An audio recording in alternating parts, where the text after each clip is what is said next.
Tollywood stylish star Allu Arjun mass masala entertainer సినిమా సరైనోడు. దర్శకుడు బోయపాటి ఈ మూవీని ఒక హై వోల్టేజ్ ఎంటర్టైనర్ డ్రామాగా తెరకెక్కించారని టాక్. అయితే చిత్రంలోని కొన్ని హై వోల్టేజ్ సన్నివేశాలు ఉండడంతో ఆ సీన్లను రీషూట్ చేయాలని మెగాస్టార్ చిరంజీవి డైరెక్టర్కు సూచించారు. దీంతో రీషూట్ అనంతరం సెన్సార్ సభ్యులు ఈ సినిమా చూసి యుఏ సర్టిఫికెట్ ఇచ్చారు. ఇక ఈ సినిమా కథ విషయానికి వస్తే, Allu Arjun police officer MLA కేతరన్కి అంగరక్షకుడుగా నియమితమవుతాడు. అప్పటి నుంచి ఆ ఎమ్మెల్యేని ప్రేమిస్తుంటాడు. అదే సమయంలో రకుల్ ప్రీత్ సింగ్ కూడా అల్లు అర్జున్ ని లవ్ చేస్తూ ఉంటుంది.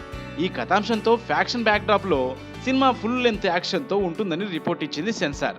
అయితే సెన్సార్ యుఏ సర్టిఫికెట్ ఇవ్వడంతో ఫ్యామిలీతో ఈ సినిమా చూడవచ్చని టాక్. సో మరి ఈ మూవీ ఫ్యామిలీ సభ్యుల్ని ఆకట్టుకుంటుందో లేదో వేచి చూడాలి.